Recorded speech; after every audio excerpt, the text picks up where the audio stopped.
Señor esté con ustedes.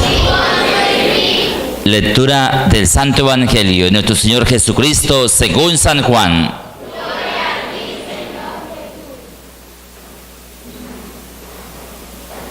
Durante la última cena, Jesús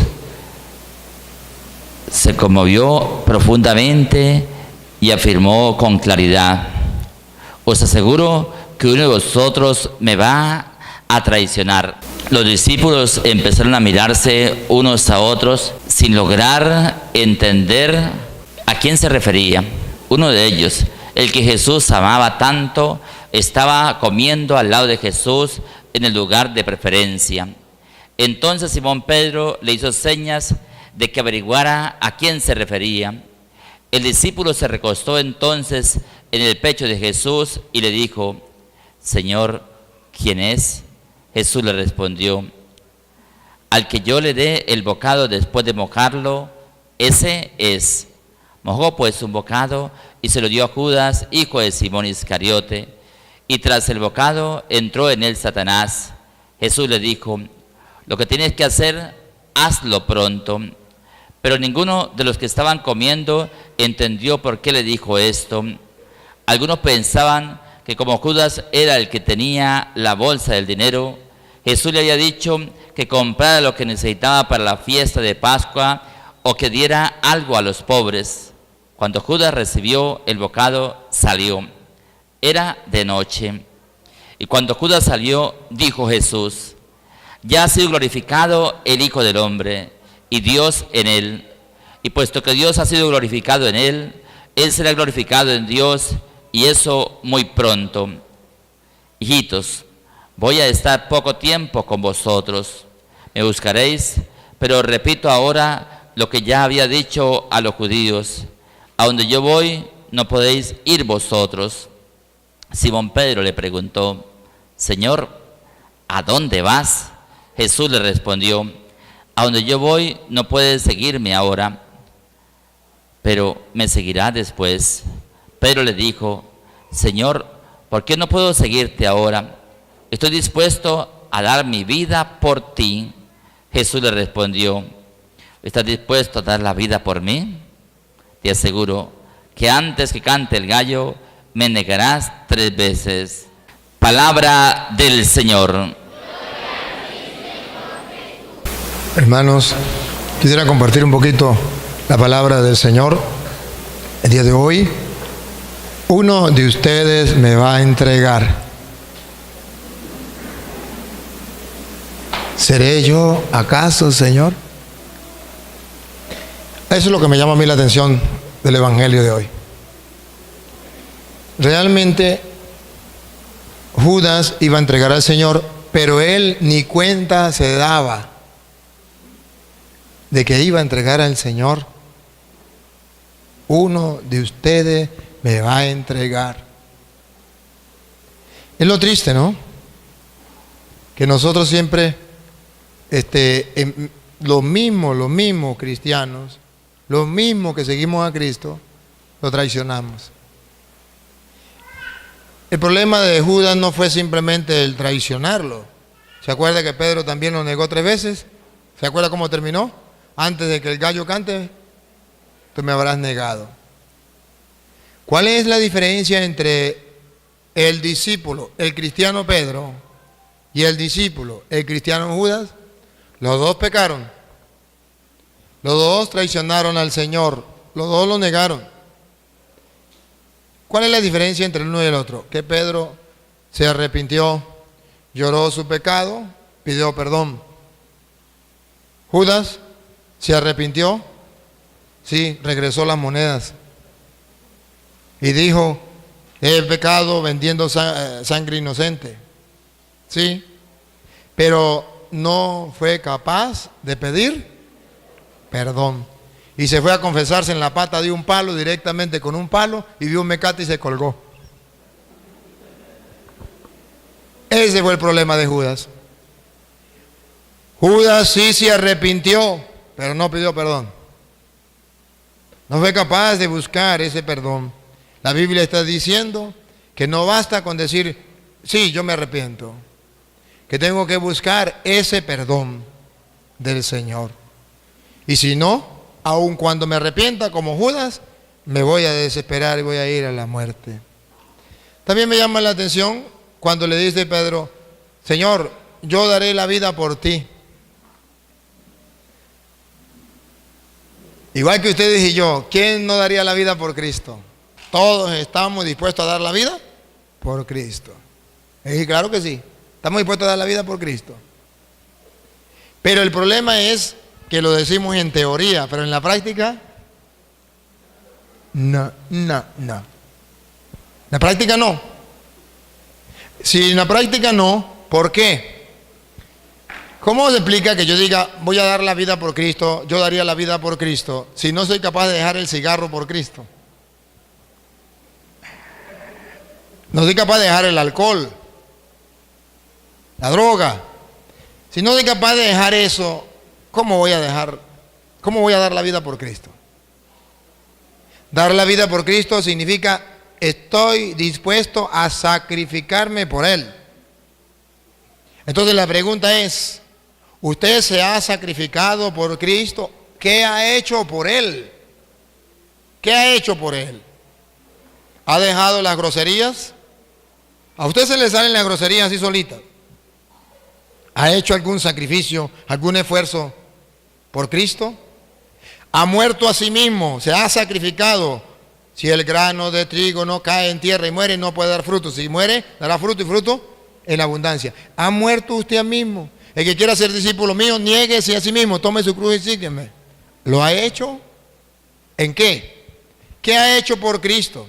¿Ha sido capaz de aguantar a su suegra por amor a Cristo?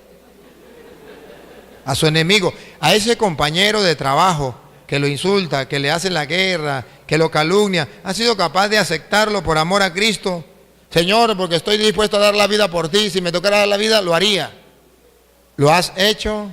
Mentiras. Si no es capaz de hacer algo tan poquitico como eso, ya dejó las novelitas, la pornografía, ya dejó las cosas malas por amor a Cristo. ¿Qué ha hecho por amor a Cristo? O sea, demuestre que usted ha sido capaz de dejar algo por Cristo. Entonces, si ha dejado algo por Cristo, es capaz de dar la vida por Cristo. Si no, ¿qué va a dar? Daría la vida por Cristo. A ver, de lo que usted gana, es capaz de darle a un pobre, a un necesitado, a un enfermo, para que se ayude. De lo que usted tiene, dinero, es capaz de darle a un pobre, a un necesitado, de lo que usted gana, por amor a Cristo. Si no es capaz de hacer eso, ¿qué va a dar la vida por Cristo? No es capaz de darla. Tenemos que ser conscientes. Cuando Jesús le dijo a Pedro, ¿qué Pedro? Usted no va a dar la vida por mí, me vas a negar. ¿Qué está diciendo? Que nosotros con facilidad decimos, yo amo a Cristo, yo doy la vida por Cristo, pero en la hora de la realidad no damos la vida por Cristo. Se tiene que demostrar que tenemos que dar la vida por Cristo. Si nos toca que morir por Cristo, bien. Mentira. A nosotros, por ejemplo, nos imponen leyes, los gobiernos. Ahorita se está aprobando la ley del aborto. En muchos países. ¿Qué hacemos nosotros por eso? Nada. Por Cristo, nada. Ley de que los homosexuales pueden vivir tranquilamente como si fueran una pareja. ¿Y nosotros? ¿Daría la vida por Cristo? No podemos decir nada porque nos pueden meter presos, ¿daría la vida por Cristo? No somos capaces de decir las cosas. No somos capaces de hacer nada por Cristo. ¿Qué está pasando? El Señor reclama. Otra cosa que me llama la atención del Evangelio es que dice la Biblia que Judas recibió el pan y tras del pan, ¿qué entró? Satanás. Cuando Judas comió del pan, entró Satanás. ¿Por qué? Porque Judas no había aceptado el mensaje de Cristo, realmente no había amado a Cristo y estaba en un pecado de traicionar a Cristo. Sin arrepentimiento y sin nada lo comió. sin reconocer que era el Señor. Por eso lo vendió, porque no reconocían que era el Señor. Y así lo comió. Tras del pan entró Satanás. Aquí está la explicación a mucha gente que pregunta por qué en la Iglesia Católica no se permite que muchas personas que están viviendo en adulterio o en concubinato comulguen, o que tenga una persona que no le hable, no puede comulgar. ¿Por qué? Porque si no está arrepentido, si no quiere cambiar, no debe comulgar. Porque Judas no estaba arrepentido, no quería cambiar. Y comió, y ese pan que era para vida eterna le sirvió para condenación. Por eso es que la iglesia dice, no debería. Otra cosa, usted puede decir que usted en su vida, por ejemplo, a lo mejor un día falló y cometió adulterio. Dios te lo perdona. Arrepiéntete, pídele perdón al Señor y Dios te lo perdona. Pero otra cosa es que usted viva, dejó su pareja y se vaya a vivir con otro. Eso es otra cosa distinta. Puede ser que usted un día falló y fornicó con su novia. Pues arrepiéntete, Dios te perdona y puede comulgar. Otra cosa es que usted se vaya a vivir bajo el mismo techo, en concubinato con esa persona. No debe comulgar. Otra cosa es que usted un día se molestó con una persona, pídele perdón a Dios y a esa persona.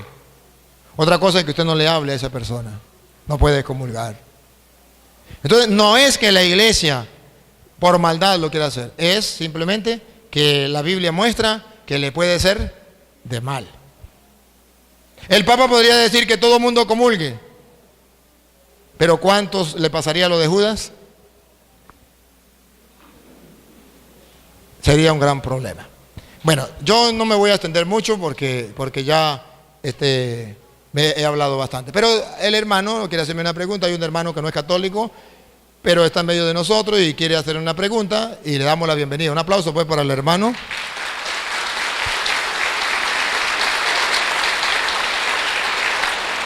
Bienvenido, hermanito, siéntese como en su casa. ¿De qué religión es? La Pentecostal Unida de Colombia. Buenas noches.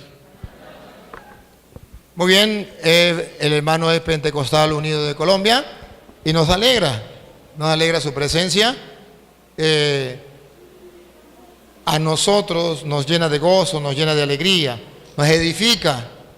Porque es una iglesia, la iglesia católica es la iglesia universal. Aquí no tenemos que hacer diferencia con nadie.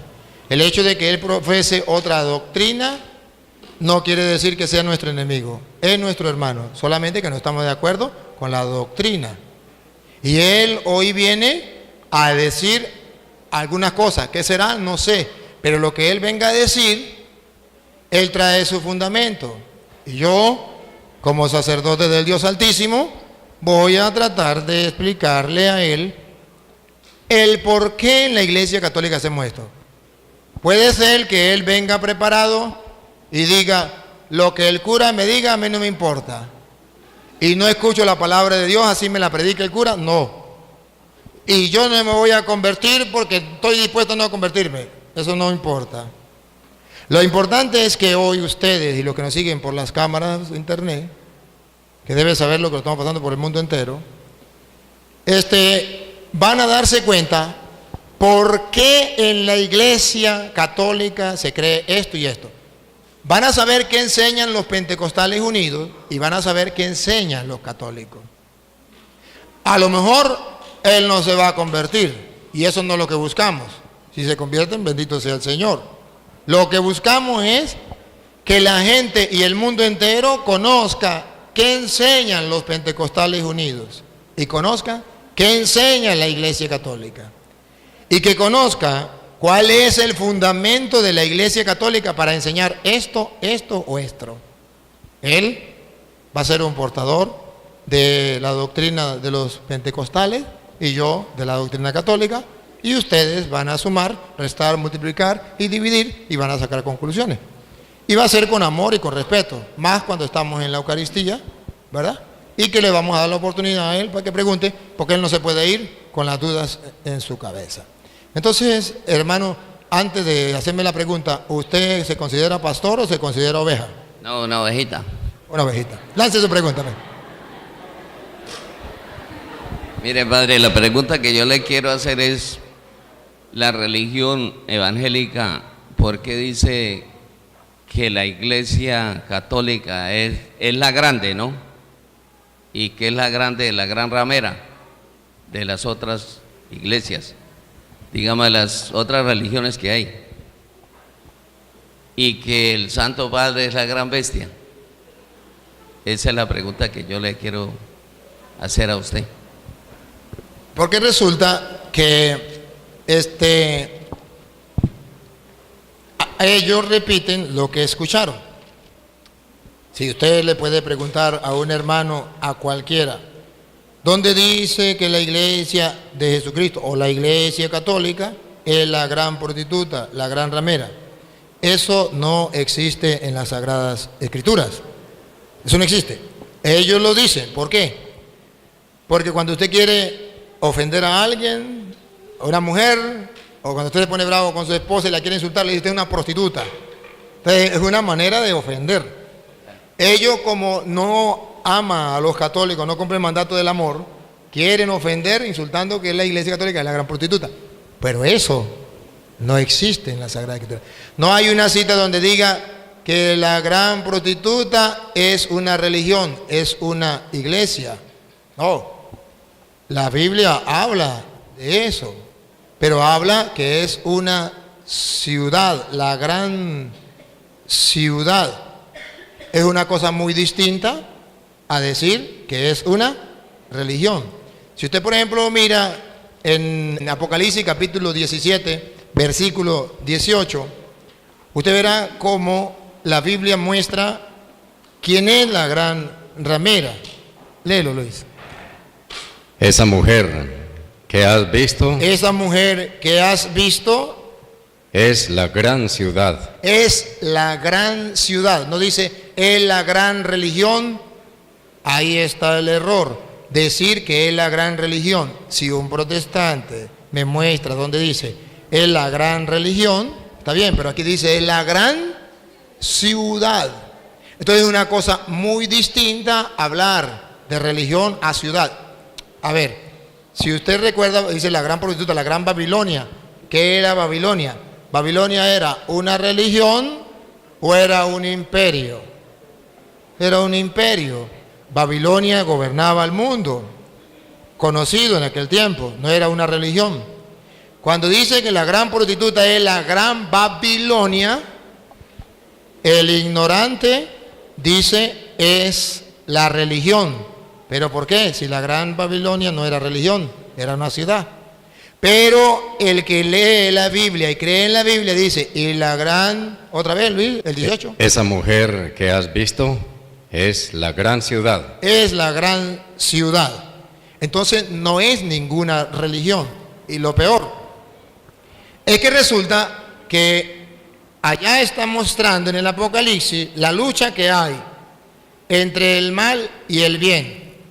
Está mostrando la lucha entre la gran prostituta, la gran Babilonia, que ataca a los cristianos, se embriaga con la sangre de los mártires de Cristo, y por otro lado está la iglesia de Cristo, que es la esposa de Cristo. Y entonces está la lucha entre los cristianos y el diablo. Recuerda que el Apocalipsis dice, el 12, una figura en el cielo, una mujer vestida de sol, y después dice un gran dragón, y viene la pelea entre el uno y el otro, y comienza la pelea. Está narrando una pelea. Y si usted ve, verá que en el capítulo 19 del Apocalipsis pone por un lado la gran ramera y por otro lado la esposa de Cristo. Y está la pelea entre la esposa de Cristo, que todavía no sabemos quién es, y tenemos que mirar en la Biblia cuál es la esposa de Cristo, y luego la gran ramera. Ya miramos que la gran ramera es la gran ciudad. Y en el tiempo en que San Juan escribe el Apocalipsis, ¿quién era la gran ciudad, el gran imperio que representaba la gran Babilonia? Roma.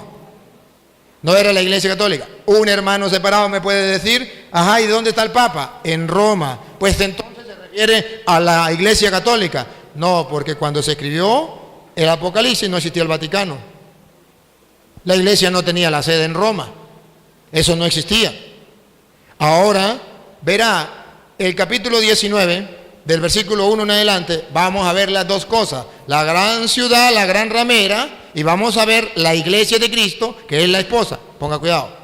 Después oí en el cielo algo como el canto de un inmenso gentío, que decía: Aleluya. ¿Quién salva y quién tiene gloria y poder sino nuestro Dios? Sus juicios son verdaderos y justos. Ha condenado a la gran prostituta. ¿A qué? Ha condenado a la gran prostituta. Ha condenado a la gran prostituta. No dice a la gran religión, no dice a la gran iglesia o a la iglesia de Cristo. A la gran prostituta.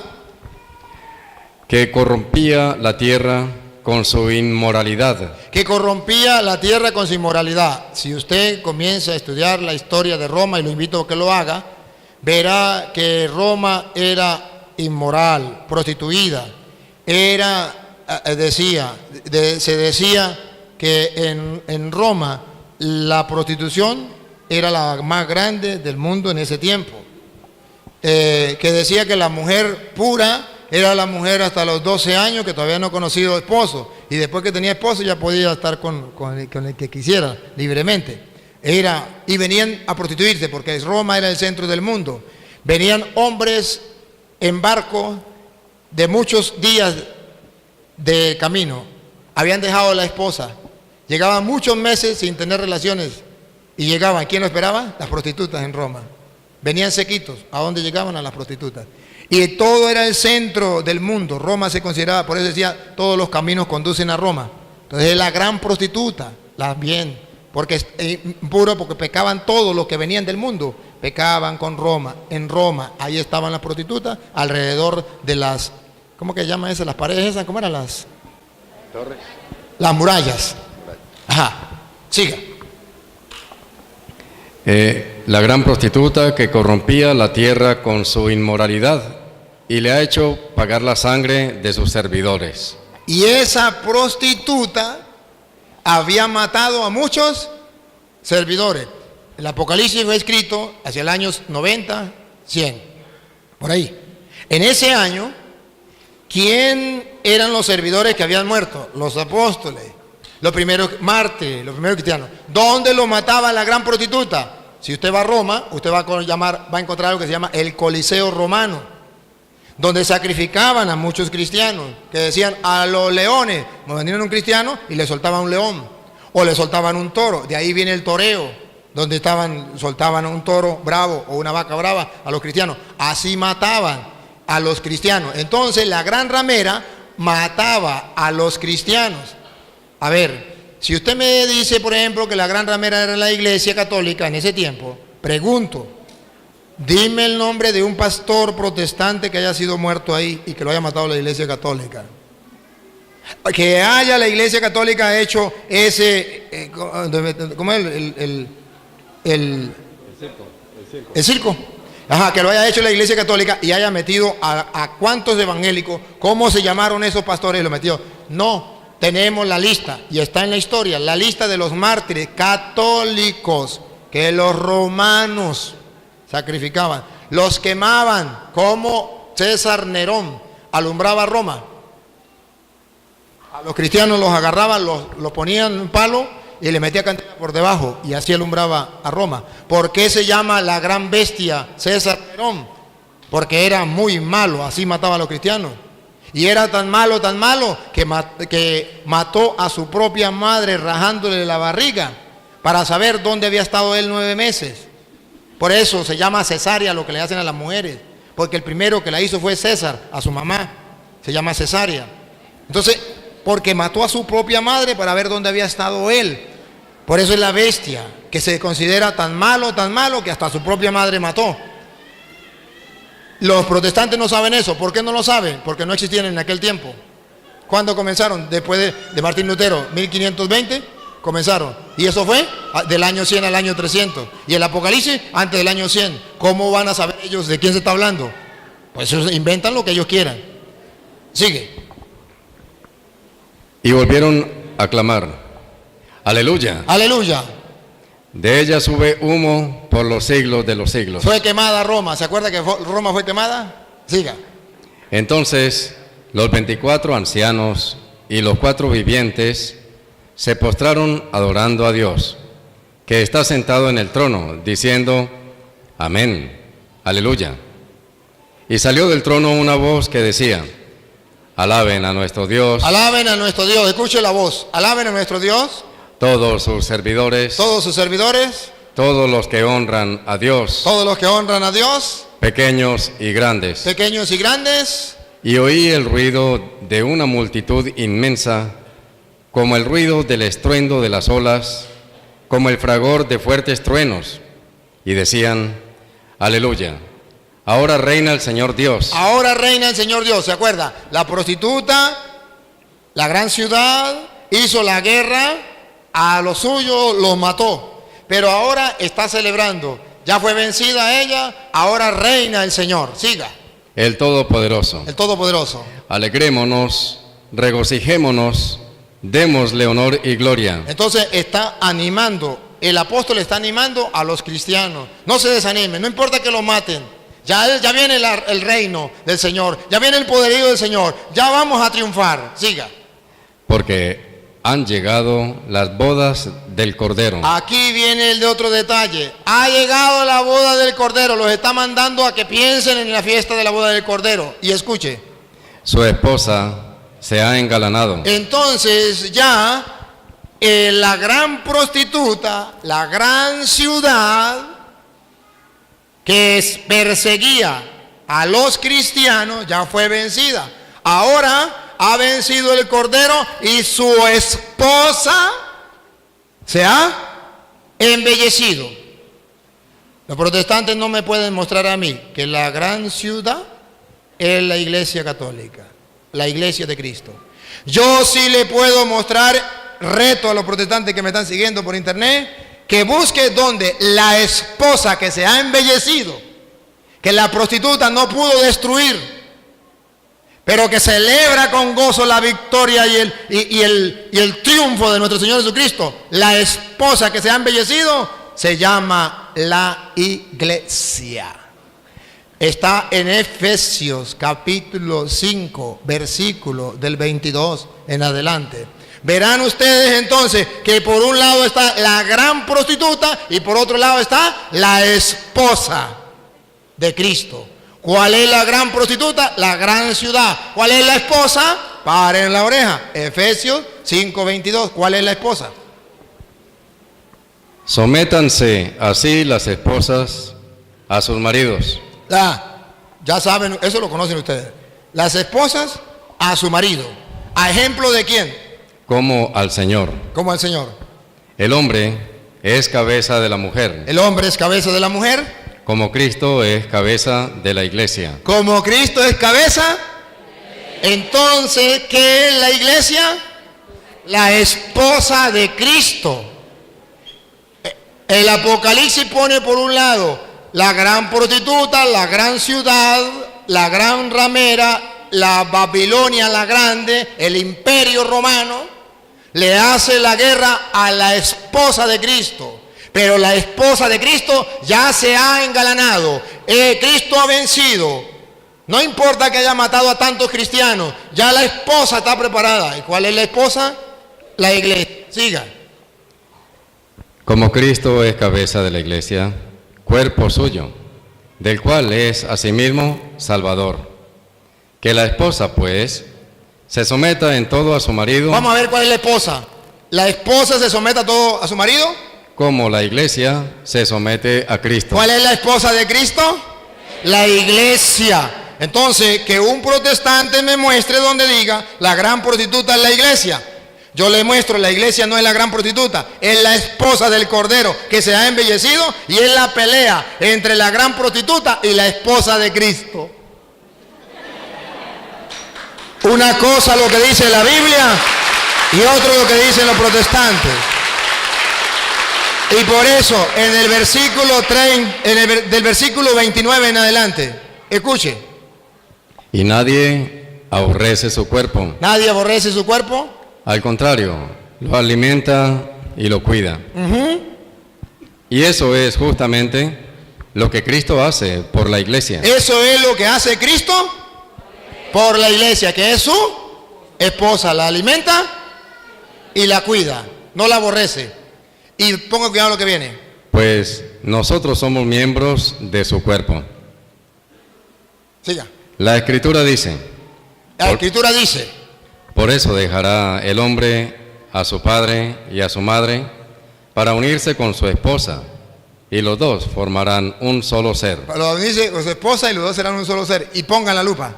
Es un misterio muy grande. Es un misterio muy grande, que el esposo y la esposa, siendo dos, se conviertan en uno. ¿Cómo lo podemos entender? Pues lo refiero a Cristo y a la iglesia. Lo refiero a Cristo y a la iglesia. La iglesia es la esposa de Cristo y está unida a Cristo, uno solo. Entonces, la Biblia dice todo lo contrario. Por eso es que se llama doctrinas diabólicas. Porque están diciendo mentiras. Lo curioso, y ayúdenme a pensar, lo curioso es que los protestantes dicen que la iglesia católica no es la de Cristo. Que la iglesia católica la fundó Constantino en el año 313. Si la fundó Constantino en el año 313, ¿cómo dicen que en el Apocalipsis, que fue en el año 90 o 100, la iglesia católica sí existía como prostituta? Si Constantino la fundó en el año 313, ¿cómo que existía en el Apocalipsis? Dicen cosas que no son coherentes. Si la iglesia católica la fundó Constantino en el año 313, entonces en el Apocalipsis no debería existir. De ninguna manera. ¿Por qué inventan? Es simplemente porque como el católico no lee la Biblia, comienzan a decirle muchas cosas. Pero ahí está la respuesta. Ahora, la segunda respuesta. ¿Por qué dicen que el Papa es el anticristo?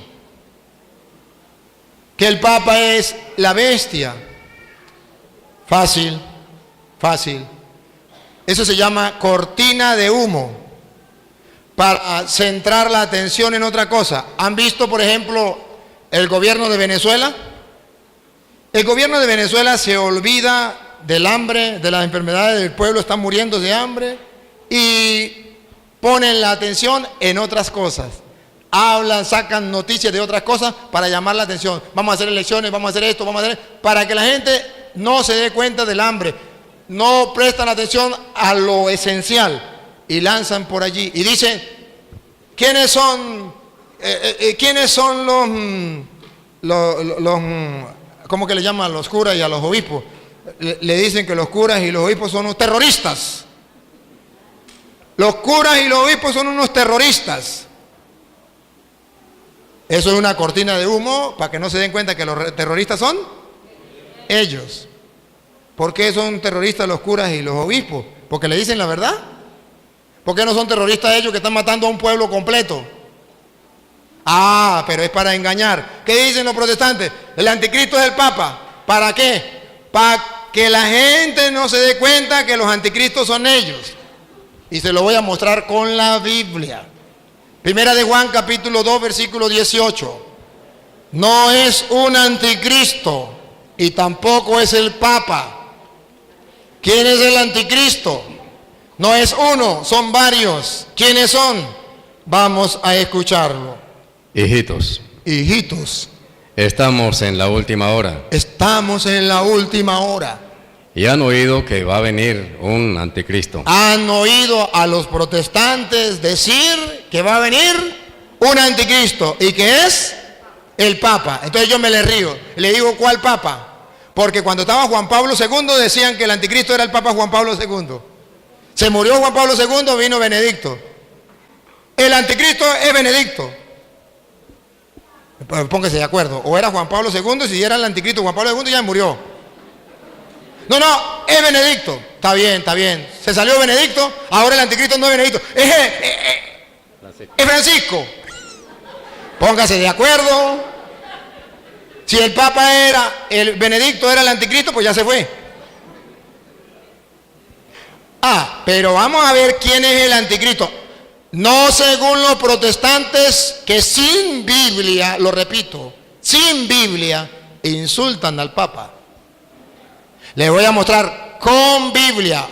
Búsquenlo, hermanos separados que me siguen, búsquenlo, primera de Juan 2:18. Óiganlo. Pero ya han venido No, varios. otra vez, Luis, otra vez. Hijitos, estamos en la última hora y han oído que va a venir un anticristo. Ajá, han escuchado a los protestantes decir que viene el anticristo. Siga. Pero ya han venido varios anticristos. ¿Cuántos anticristos son? ¿Uno o varios? Varios. Lo dice la Biblia. Son muchos anticristos. Vamos a ver, pongan la lupa. ¿Quiénes son? No sabemos. Lo que diga la Biblia, así será. Por lo cual conocemos que es la última hora. Ahí, preparen la lupa, pónganla. Esa gente salió de entre nosotros. Repítalo. Esa gente salió de entre nosotros. Por tercera vez. Esa gente salió de entre nosotros. ¿De dónde salieron los protestantes? De entre nosotros. Uno, no, muchos testigos de Jehová, pentecostales unidos, adventistas, mormones, evangélicos, luz del mundo, todos eran de los nuestros, salieron de entre nosotros. No es un anticristo. El que se sale de la iglesia de Cristo se convierte en anticristo. Y otra vez, ¿quiénes son los anticristos? Esa gente salió de entre nosotros. El Papa no era evangélico y se metió a católico. No, la iglesia católica no salió de los protestantes. Siga. Pero no eran de los nuestros. No eran de los nuestros. Si hubiesen sido verdaderos católicos, no se salen. Si hubieran sido de los nuestros, Si hubiesen sido de los nuestros, se habrían quedado con nosotros. seguirían siendo católicos. Así es como descubrimos que no todos son de los nuestros. Y así es que descubrimos a los anticristos. Por eso ustedes verán que el mismo San Juan que habla de la bestia y que habla del anticristo, viene a decir que la bestia, el anticristo, está marcado, ¿se acuerda? Con el 666. Bueno, ustedes van a ver que el mismo San Juan, que escribió el Apocalipsis, va a decir en el capítulo 6, versículo 51, va a decir algo muy importante. Y ustedes verán quién es el anticristo. Yo soy el pan vivo que ha bajado del cielo. Yo soy el pan vivo que ha bajado del cielo, El que coma de este pan vivirá para siempre. que vivirá para siempre. Siga. El pan que yo daré es mi carne y lo daré para la vida del mundo. Siga. Los judíos, A ver, el versículo 55, Luis, 55, para no leerlo todo. mi carne es verdadera comida Verdadera comida, y mi sangre es verdadera bebida. verdadera bebida. El que come mi carne y bebe mi sangre permanece en mí y yo en él. Versículo 60, Jesús lanzó ese discurso, el de la Eucaristía. Versículo 60, ¿qué pasó cuando Jesús enseñó eso? Al escucharlo, Al escucharlo, cierto número de discípulos de Jesús pentecostales, evangélicos, pentecostales unidos, adventistas, mormones, cierto número de Jesús, dijeron, este lenguaje es muy duro. este lenguaje es muy duro.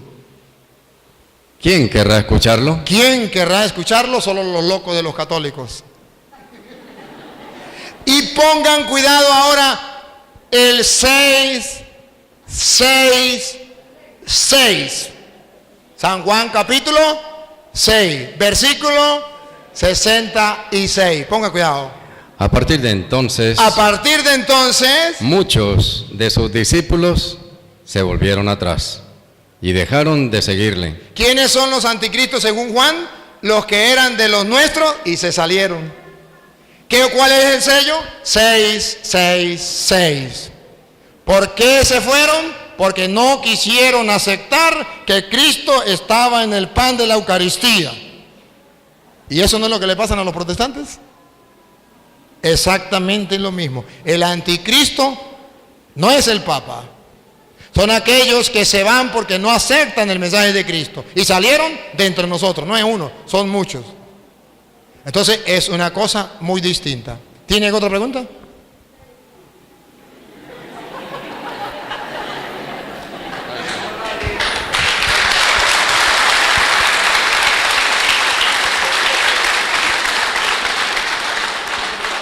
Pues uno de pronto, las religiones lo confunden, porque hay religiones que le hablan a uno mucho bonito. Entonces, uno no halla qué camino coger, porque uno de pronto no tiene estudio, no ha estudiado la Biblia, que estudiando la Biblia es que se da cuenta si está cometiendo errores. Pero al leer la Biblia encuentra los errores. Entonces, ahí está. Qué bueno que Déjeme decir una palabrita. Hermanos, vean aquí un ejemplo de un hombre que dice con humildad y sencillez delante de Dios y delante de los hombres lo que le pasó en su vida. Por no tener conocimiento, lo engaña. Pero cuando comienza a mostrarle capítulos y versículos, se da cuenta que lo engañaron. Ese debería ser la actitud de todos los hermanos separados. De reconocer cuando le están diciendo verdad o cuando le están diciendo mentira. Es fácil y no es culpa de él y no es culpa de los hermanos separados que haya venido esos julanos pastores a decirle unas cuantas cosas. Y le dicen de una manera y con tanta certeza, con mucha seguridad, y le engañan por falta de conocimiento. Se aprovechan de la inocencia, se aprovechan del amor, se aprovechan de la fe de la gente para llevarlos a la mentira y al error. Y eso está escrito, Romanos capítulo 16, versículo 17. Eso está escrito, pero que nosotros los católicos no lo leemos. Romanos 16, 17. Escúchenlo. Romanos 16, 17. Hermanos, les ruego que tengan cuidado con esa gente. Él no sabía que había que tener cuidado. Tengan cuidado con esa gente que va provocando divisiones. La gente ya no es católica, toda va a ser en divisiones. Unos en la casa son católicos, otros son adventistas, otros son testigos de Jehová, otros pentecostales, divisiones. Y dificultades. Saliéndose de la doctrina que han aprendido. Siga. Aléjense de ellos.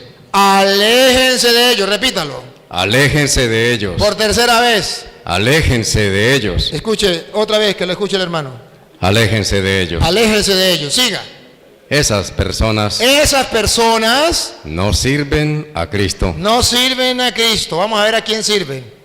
Nuestro Señor, sino a sus propios estómagos. Siga. Engañando. Escuche. Engañando a los ingenuos con palabras bonitas. Palabras bonitas, como usted dijo. Esa es la verdad. Se cumple la Biblia. Lo que él dijo, no lo dijo por querer decir. El Espíritu de Dios se lo iluminó, se lo dijo. Repítalo, Luis. Engañando. Sí. Esas personas no sirven a Cristo nuestro Señor, sino a sus propios estómagos, engañando a los ingenuos con palabras bonitas y piadosas. Bonitas y piadosas, que parecen que vienen de Dios. Siga. Todos saben. Este es el problema, que todos los protestantes saben que ustedes están muy abiertos a la fe. Ustedes están abiertos a la fe, ustedes están deseosos de la palabra de Dios. Usted quería conocer más de Dios, usted quería acercarse más de Dios, y cuando llegó alguien con la Biblia a predicarle, usted dice, eso es lo que yo deseo, eso es lo que yo quiero. Y todos los protestantes saben que ustedes están deseosos de la palabra de Dios. Y por eso van a su casa, por eso llegan a todas partes a predicarle. Siga. Y eso me alegra. Y eso me alegra, que ustedes estén deseosos de la palabra de Dios, pero no la busquen en otro lado, búsquenla en la iglesia de Cristo. Pero quiero que sean ingeniosos para el bien. Y firmes contra el mal. A esa gente, como decíamos hace rato, no se les recibe en la casa, ni se saluda la doctrina de ellos. Ni un instante, porque no están sirviendo al Señor. Hermano, muchas gracias, Dios te pague, que el Señor te ayude a seguir adelante.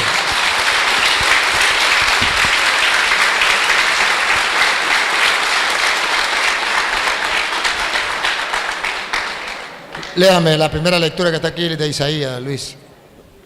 ¿Saben, hermanos? Ahora comprenden por qué este cura se esfuerza por darles a conocer a ustedes la palabra de Dios. Porque así como este hermano, hay miles y miles en el mundo que han sido engañados. Y no hay quien se preocupe por esas ovejas que han sido engañadas. Los lobos se las están robando y se las están llevando. ¿Y qué hacemos nosotros con los brazos cruzados? Dios mío santo, ¿cuándo vamos a abrir los ojos? ¿Cuándo nos vamos a dar cuenta que nos están quitando las ovejas para llevarla al mal? Para quitarle la lana. Comenzando por los curas que estamos haciendo algo que no es correcto o que no es completo.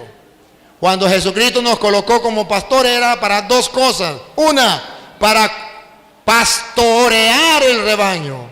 A Pedro le dijo, pastorea mis ovejas. Dos, para cuidar el rebaño. A Pedro le dijo, cuida mis ovejas. Dos cosas. Y los curas no estamos haciendo eso. Estamos haciendo la primera. El rebaño. ¿Qué es pastorear? Llevarlos a buenos pastos. Alimentando. Eso es lo que hacemos los curas. Alimentamos las ovejas. Las estamos alimentando. Pero nos falta la segunda parte. ¿Cuál es la segunda parte? Cuidarlas. ¿Qué pasa si alimentamos las ovejas y no las cuidamos? Las engordamos bien gordas y le quite la lana. ¿Qué hacemos cuando en la iglesia católica se le enseña la Biblia a los católicos y no se le enseña a defender su fe, no se le enseña la apologética? Se dejan ovejas gorditas para que venga un evangélico y le predique la palabra y los confunda y se los lleve. Pero si se les da apologética, que es conocimiento y defensa de la fe, ninguno los va a confundir. Y cuando venga un protestante a engañarle, cuando venga un protestante a predicarle, más bien él le predica al protestante. Eso, ahí tenemos que llegar.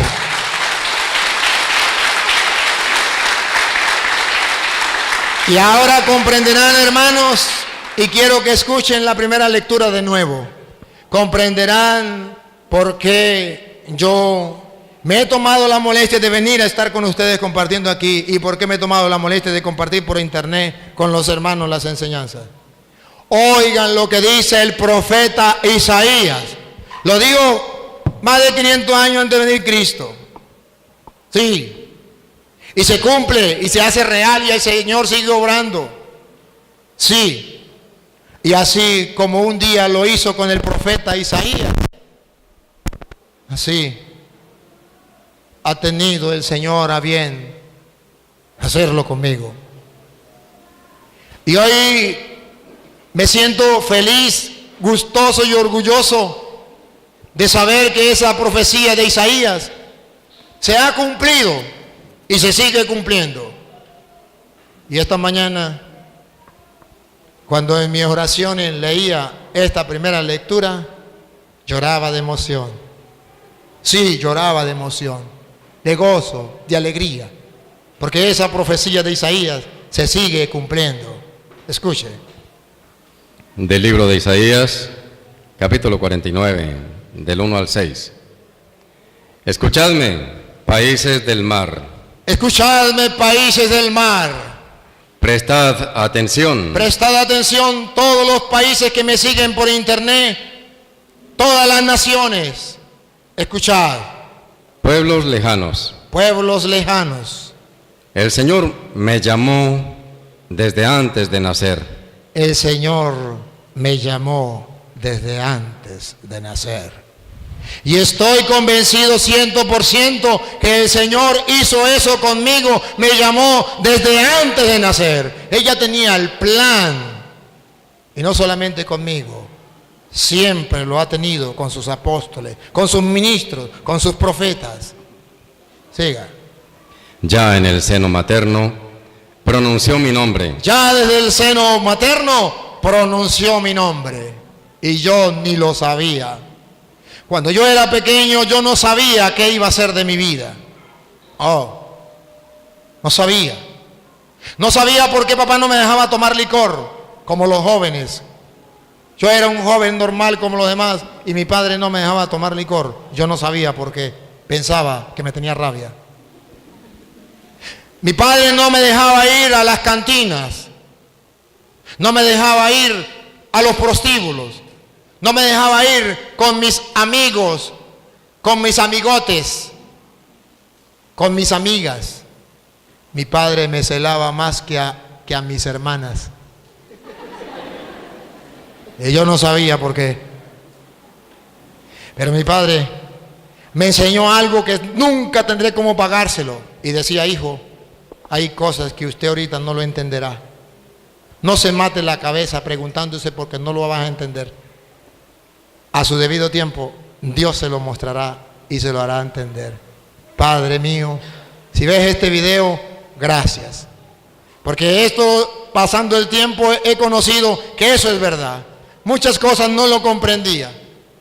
Aquí entre nos le voy a revelar un secreto.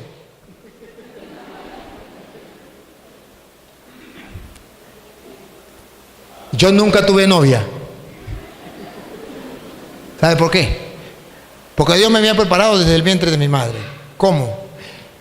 Yo pensé que yo era muy feo.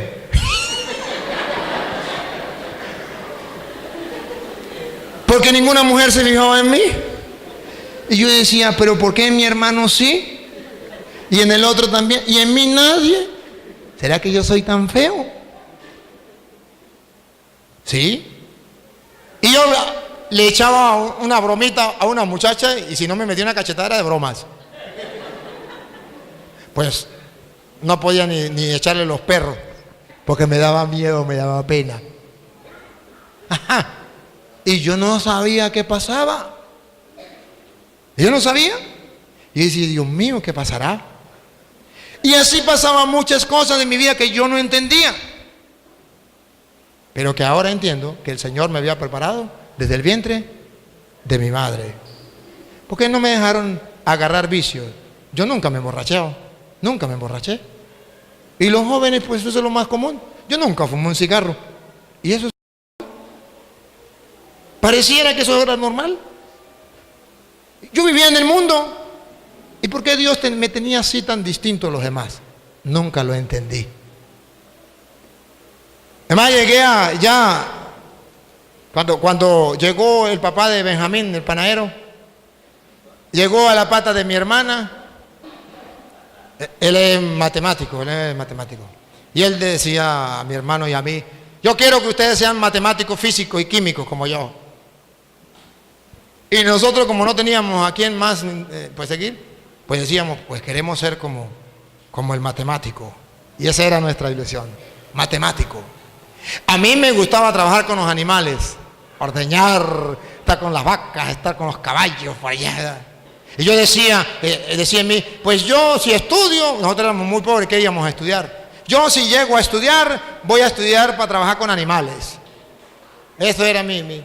Pero nosotros pobres, ¿qué íbamos a estudiar? ¿Cómo hacíamos para estudiar? No teníamos cómo estudiar. Y además, en el pueblo, pues nosotros como éramos los más pobres, era como el desecho de la sociedad, la basura. ¿Para qué? Y en la familia había gente que podía y había gente que no podía. Pero la gente que podía, no nos tendían la mano a nosotros.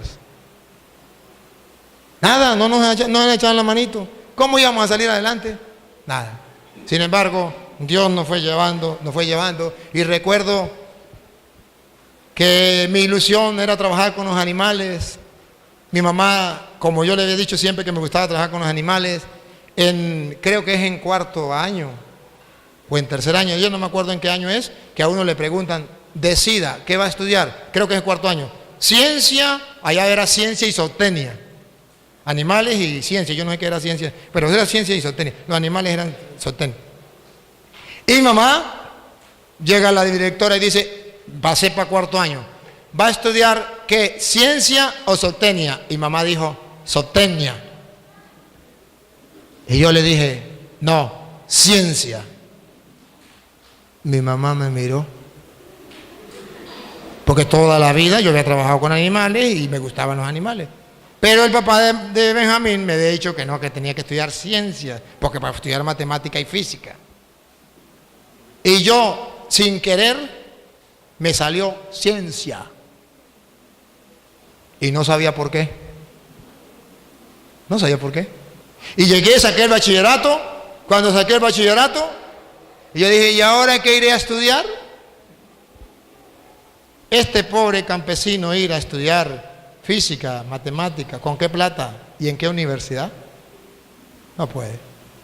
Y es cuando Dios termino yo el bachillerato y Dios me motiva a través de un profesor a ir al seminario, cuando del seminario no sabía yo nada. Y me mandó a estudiar al seminario y no entendía por qué. Y yo no quería, me daba miedo, porque el seminario, primero yo creí que los curas bajaban del cielo y eran ángeles que bajaban, celebraban la misa y se iban. Después que el profesor me dijo que iba a estudiar filología y teología, primera vez en mi vida que había escuchado esas palabras. Yo decía, eso es para gente inteligente, yo soy muy brutico, yo soy del campo. Y el profesor me dijo, no, usted puede ir. Y así, y yo fui al seminario y comencé a estudiar. Y yo no sabía que Dios me tenía preparado para esto. Pero Él me había elegido desde el vientre de mi madre. Él sí sabía. Ahora comienzo a pensar, comienzo a reflexionar. ¿Por qué cuando yo estaba pequeño mi papá una vez me llevó a trabajar? Él trabajaba de vigilante en la noche para que nadie robara. Lo ponían de vigilante. Y él me llevaba a mí para él dormir una horita en la noche. Y mientras él dormía una horita en la noche, yo me quedaba así. Pero yo, mientras él dormía, yo decía, ¿qué hago? Y él tenía al lado, en una mesita, un libro. Adivine qué libro era. La Biblia. Yo era niño. Y yo dije, ¿qué será este libro? Pero tenía miedo de que papá me fuera a ver con el libro y me pegara. Y cuando nomás papá se acostó, yo sabía que él duraba una hora.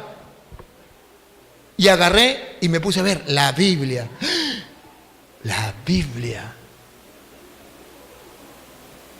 Y me puse a leer. Cuando ya iba a ser la hora, ¡pum!, cerraba la Biblia. Papá se levantaba. Y así toda la noche que él me llevaba, una hora. Me leí la Biblia varias veces. Y yo no sabía por qué. No sabía. El Señor me estaba preparando a mí para que ya ahora yo les predicara a ustedes. Y yo todavía no sabía que iba a ser cura.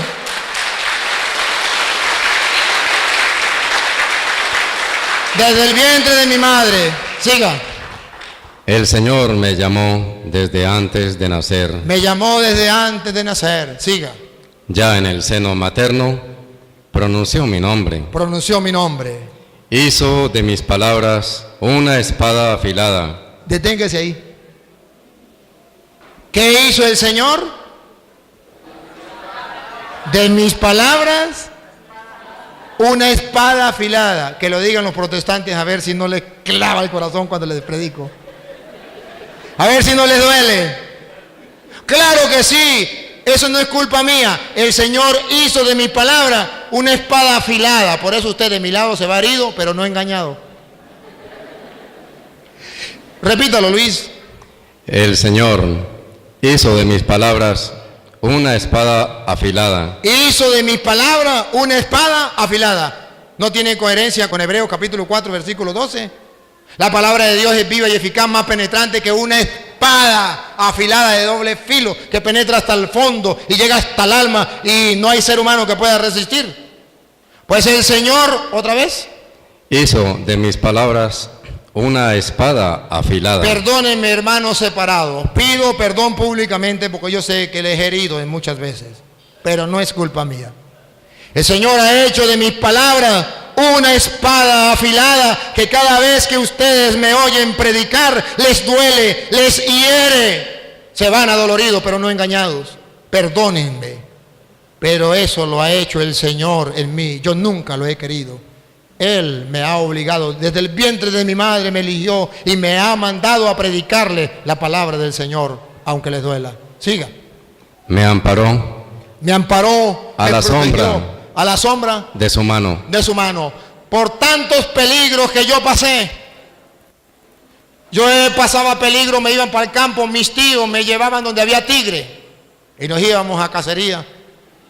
De 7, 8 de la noche a 11 de la noche me dejaban en el centro de la montaña y ellos se iban por allá y yo Dios mío, que no llegue el tigre, que no llegue el tigre, que no llegue el tigre. Noches muchas. Me hacían meter en los ríos donde había caimán, donde había temblador, donde había... Y tenía que obligado meterme. Y de todo eso me libró el Señor. De animales feroces, de culebras. Vivíamos en el campo donde uno se iba a acostar y en la sala había una culebra. Al lado de la cama había una culebra. Y el Señor me libró de todo eso. Nosotros teníamos que caminar para ir a misa 2 kilómetros o algo así. Noches oscuras, que uno se iba por la orilla, caminando, iba por la orilla tan oscura que uno con cuidado de no salirse para acá porque podía resbalarse para acá por la orilla de la carretera. Y entonces uno iba con cuidadito a no salirse y cuando se daba cuenta se salía para aquel lado. De lo oscuro que estaba la carretera y tantos peligros. Carros, gente que puede hacerle daño. El Señor me ha librado de todo eso. Incluso una vez un asesino fue pagado para que me matara. Y estando yo en el Santísimo, arrodillado haciendo oración, después de 1 hora, sentí que alguien me miraba y miré para atrás y estaba el hombre con una cuchilla grande detrás mío intentando meterla en mi espalda. Y no fue capaz. Cuando ¿qué pasa? El hombre se puso a llorar y dijo, no, padre, no sé qué me pasa, no sé qué me pasa. Perdone, padre, me mandaron a matarlo. Perdóneme, pero no, tengo 1 hora intentando matarlo y no soy capaz. Perdóneme, padre, no sé qué me pasa. Sí, está bien, yo le perdono, pero guarde esa cuchilla. Y lo agarré y me puse a decirle, ¿por qué no fue capaz de matarme? ¿Por qué? Porque el Señor, ¿cómo es, Luis? Me amparó a la sombra de su mano. Porque Él me lleva en su mano, me amparó en la sombra de su mano. Él cuida de mí, Él vela por mí. A mí no me mata el que quiera, a mí me mata el que pueda, el que Dios le dé permiso. Yo no me voy a morir antes de tiempo. De Jesucristo se decía que una vez lo agarraron a piedra y lo iban a matar, pero no lo mataron porque no había llegado su hora. Se decía que lo iban a tirar por un barranco para abajo y no lo mataron porque no había llegado su hora. Pero dice, llegada la hora, lo mataron. No se murió, lo mataron. Entonces yo no tengo ningún problema. Por eso ustedes verán que yo ando tranquilo, sin problema. Porque el Señor cuida de mí. Él es mi Dios, Él es el poderoso, Él es el Señor. Sigue. Me convirtió en flecha puntiaguda. Me convirtió para los protestantes en una flecha puntiaguda. Y no solamente para los protestantes, también para aquellos de buen corazón que escuchan la palabra del Señor y se dejan transformar por ella. ¿Cuántos católicos no han transformado su vida a la luz de la palabra viendo los videos? Testimonios muchos. Eso lo ha hecho el Señor, porque Él sigue cumpliendo su palabra. Sigue. Me guardó como guarda sus flechas el guerrero. Me guardó como guarda sus flechas el guerrero. Señor me ha guardado. Siga.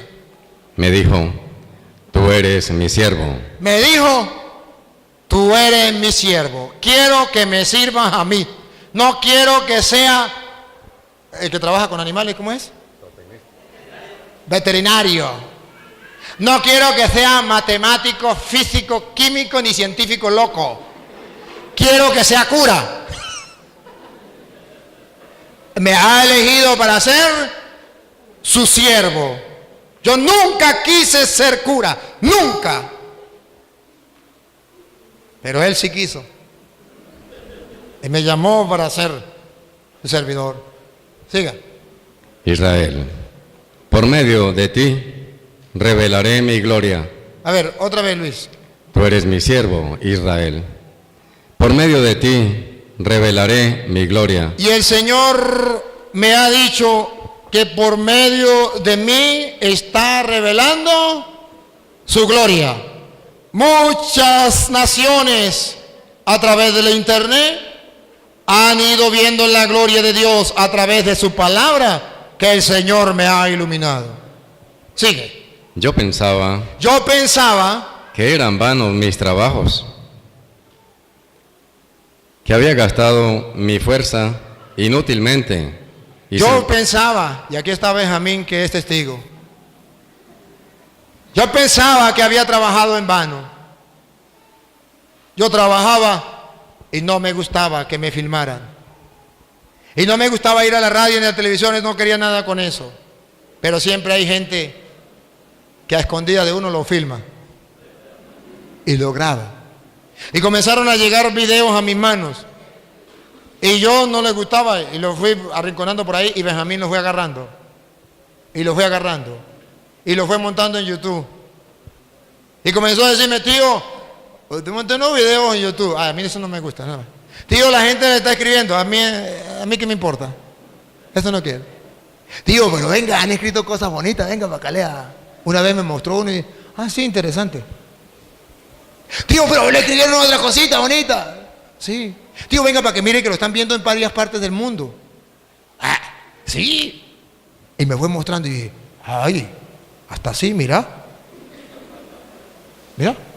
Bueno, y así. Y fue montando los videos. Pero yo estaba en Venezuela. Ningún problema. Un día me mandaron para Estados Unidos a confesar. Como era misionero de la misericordia, me llevaron a confesar. Y yo pensé que yo había perdido el tiempo, que eso, lo que Benjamín estaba haciendo, estaba a perder tiempo. Y me fui para Estados Unidos a confesar a Florida, a Miami, ¿ves? Para allá. A confesar. Y resulta que me llevaron por allá. Entonces me llevaron a escondidas, que la gente no se diera cuenta que era yo. Y no podía decir que era yo.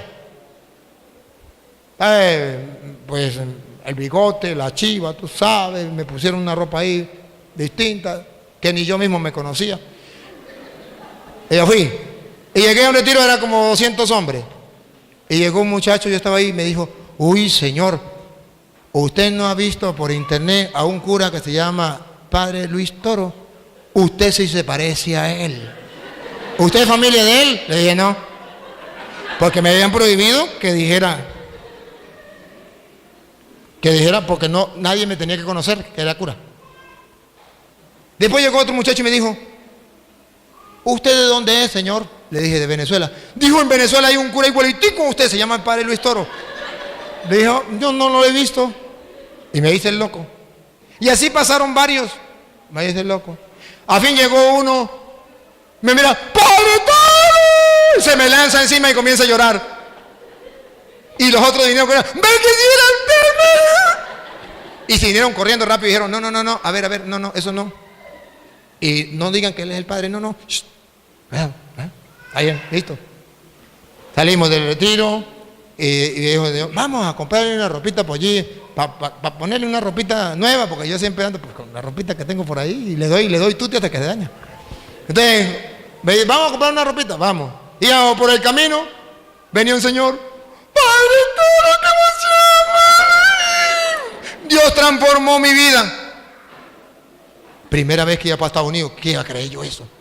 Me fui, lo saludé, llegamos a donde compran las cosas, esas cosas grandotas de Centro comercial. Centro comercial. Y cuando estaba en el centro comercial, otro señor, ¡Padre Toro, qué emoción! Ven que le regalo una camisa. ¿Y de cuándo acá me conoce? Yo lo sigo por internet. Yo era evangélico y me convertí en la iglesia católica. Terminé ese. Y otros pasitos. ¡Padre Toro, qué emoción! Yo era un drogadicto, era un sinvergüenza y Dios me ha convertido. Caramba. El que iba conmigo no me conocía. Y dice, ¿y cómo la gente lo conoce usted si usted es de Venezuela? Le dije que tengo un sobrino sinvergüenza que ha montado los videos por internet. Dijo, ¿usted da enseñanza? Dije, sí. Dijo, ¿y qué tal si lo invitamos? Un grupito para que usted vaya ahí y nos da una enseñanza así como al grupito de nosotros. Le dije, pues bueno, podemos compartir un poquito. Sí, está bien. Y fueron y le dijeron a los otros.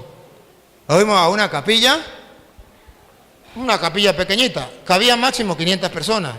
¿Sabe que en Estados Unidos es con reglamento, 500 personas? Y nos fuimos para el grupito. Cuando llegamos estaba full la iglesia.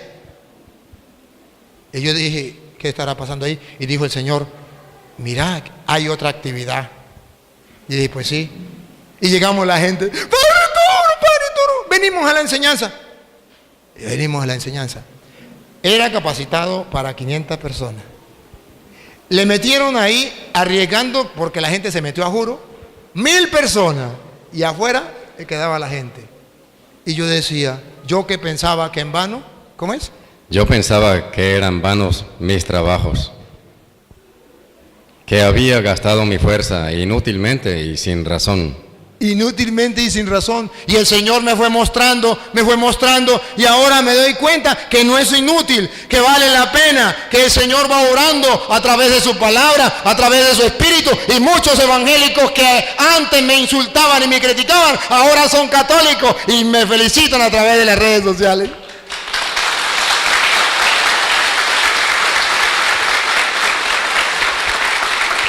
El Señor sigue orando. El Señor sigue orando. Siga.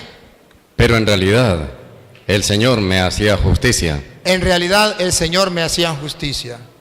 Porque yo trataba de hacer las cosas. He llevado más palo que una gata ladrona.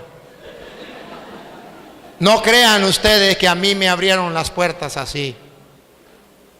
A mí me dieron palo los evangélicos, pero no tanto eso, los católicos. Muchos sacerdotes, tristemente, y algunos obispos, tristemente. Que Dios los perdone y los amo. Y ya muchos de ellos ahora sí me apoyan. Bendito sea Dios. Sigue. Y mi recompensa estaba en las manos de mi Dios. Y la recompensa estaba en las manos de mi Dios. Siga.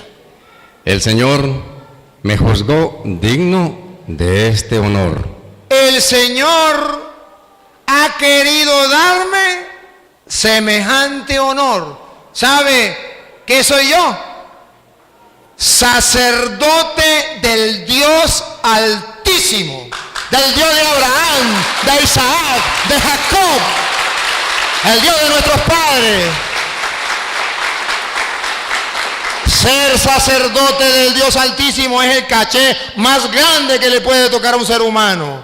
No hay una dignidad más grande. Por eso los protestantes le tienen rabia a los sacerdotes, porque ellos no tienen esa dignidad. Es el regalo más grande que le pueda tocar al ser humano. Y el Señor me dio ese regalo. ¿Cómo es? El Señor me juzgó digno de este honor. Él me ha dado ese regalo, que para mí lo disfruto, lo gozo. Ustedes no saben cuánto disfruto ser sacerdote del Dios Altísimo.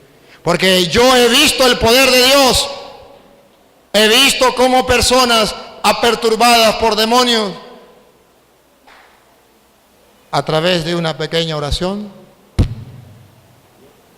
he visto también perturbaciones, como una vez que estaba confesando a mucha gente y estaba confesando al brujo más grande del pueblo, y se vino un remolino grande, trajo mugre de todos lados y se puso en el medio de la iglesia y se quedó botando mugre. Todo el mundo quedó a oscuras por el polvo que traía y el mugre, y se quedó en el centro dando vueltas. Y yo confesando aquí al hombre perturbado porque no podía, me paré y le dije: en el nombre de Cristo te ordeno, sal de ahí.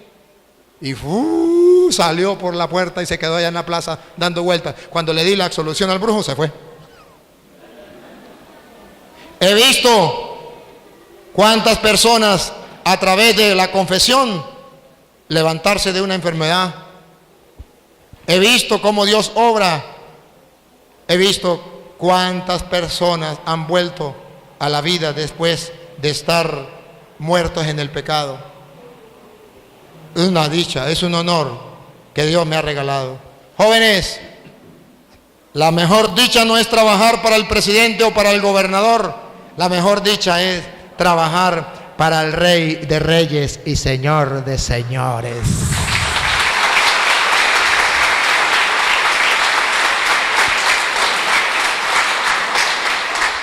Siga.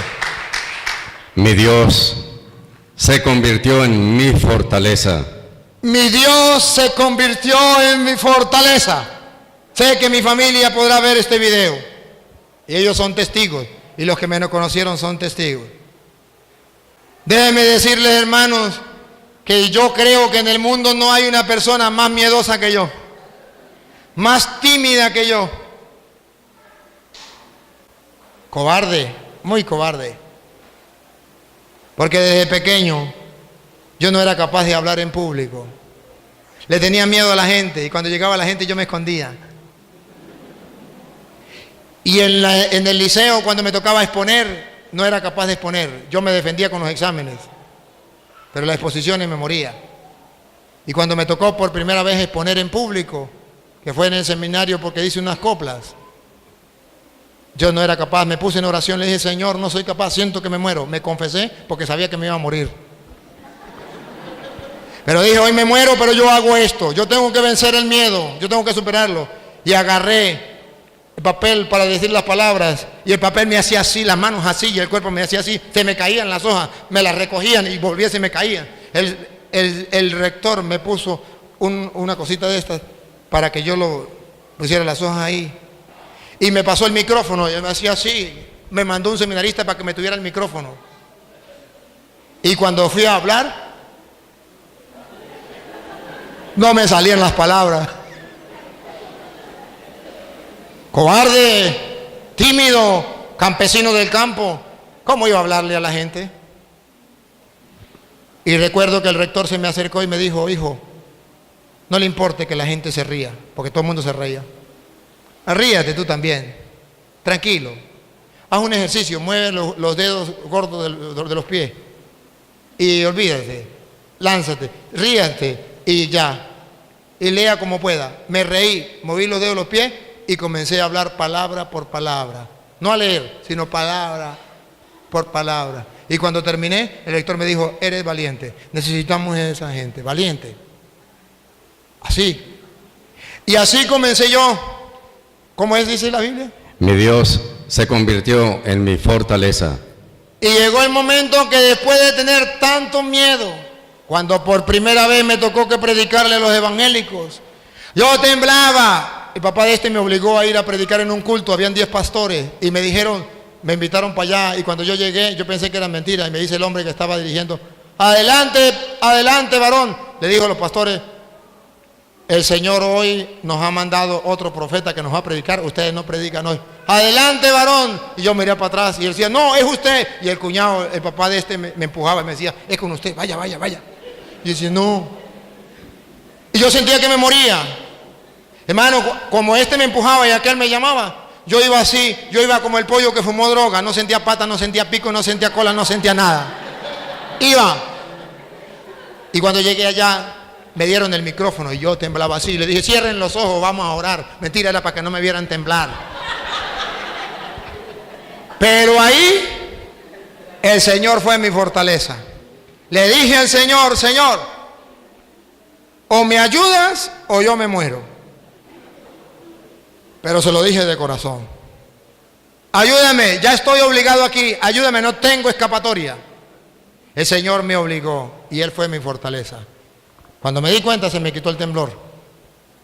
Cuando me di cuenta se despejó todo. Cuando me di cuenta le dije a los pastores, vamos a hablar. Y comenzamos, tome y deme, tome y deme, tome y deme. Y Dios fue mi fortaleza. Cuando me di cuenta, la gente se levantó y sacó corriendo a los pastores. Le dijo, sinvergüenza, lárguense de aquí, mentirosos. Y más de 500 personas volvieron a la iglesia en esa noche, en ese día. Y me tocó que dirigir el culto de las 7 de la noche hasta la 1 de la mañana del otro día. Y el Señor fue mi fortaleza. Y después, vean ustedes los videos. Y estoy dispuesto que el pastor que me llegue a debatir conmigo, no me echo para atrás. El Señor es mi fortaleza. Y tengo que decirle la verdad, cuésteme lo que me cueste y el Señor es mi fortaleza. Vean los videos, que nunca me deja solo. Que cuando ellos me están atacando, ya el Señor me está mandando la cita bíblica por aquí, y yo le digo, ya Señor, de a poquito para que no me atormente mucho. Y me quedan muchas citas por delante. El Señor es mi fortaleza. Y no le tengo miedo ni al diablo. No le tengo miedo ni al diablo. Que respete a los hermanos. Que bueno, sí, pero yo no le tengo miedo. O sea, humanamente, como un ser humano, puedo sentir lo que sea. Pero cuando me pongo en las manos del Señor, adiós miedo, adiós todo, ante quien sea. Y si tengo que predicarle al presidente de Estados Unidos, se lo predico. Y tengo que preguntarle al rey de donde sea, se lo predico. Y tengo que predicarle a quien sea, le predico. El Señor ha sido mi fortaleza. Y sigue siendo mi fortaleza en todo momento. Me ha tocado que predicar. Lo más largo fue de domingo a domingo. de 6 de la mañana a 11 de la noche, toda la semana. Y el Señor fue mi fortaleza. Y sin tocar un papel, el Señor me daba todas las citas, me dio la fuerza, me dio la voz, me dio todo para hacerlo. ¿Cómo no voy a estar orgulloso de mi Señor? ¿Cómo no lo voy a servir con alegría? ¿Cómo no voy a estar satisfecho, dichoso y feliz de ser sacerdote, de servirle a tan gran Señor que paga y paga muy bien aquí y en la otra vida?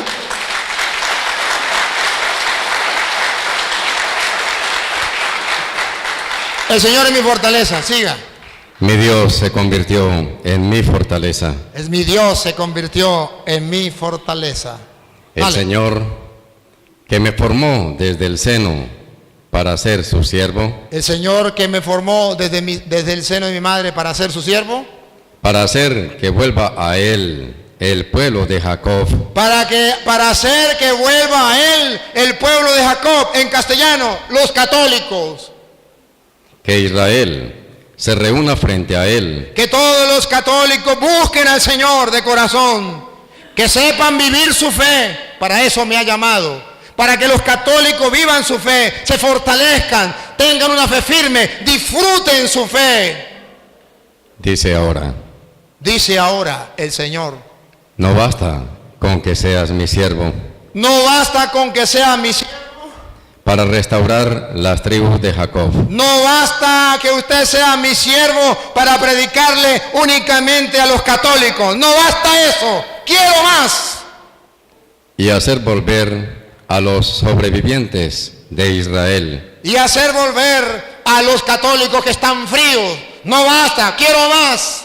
Te haré luz de las naciones. Ahora el Señor dice, te haré luz de las naciones. Es decir, le vas a predicar no solo a los católicos, sino también a los protestantes. Y por eso, hermanos separados, ustedes hoy me están escuchando, porque el Señor me ha mandado a predicarle también a ustedes, ser luz de las naciones. Y ahora a través del internet, el mundo entero está escuchando la palabra del Señor, predicada por un sacerdote del Dios Altísimo, profeta verdadero, apóstol de Jesucristo, y no falso profeta como hacen los pastores protestantes que están engañando al mundo.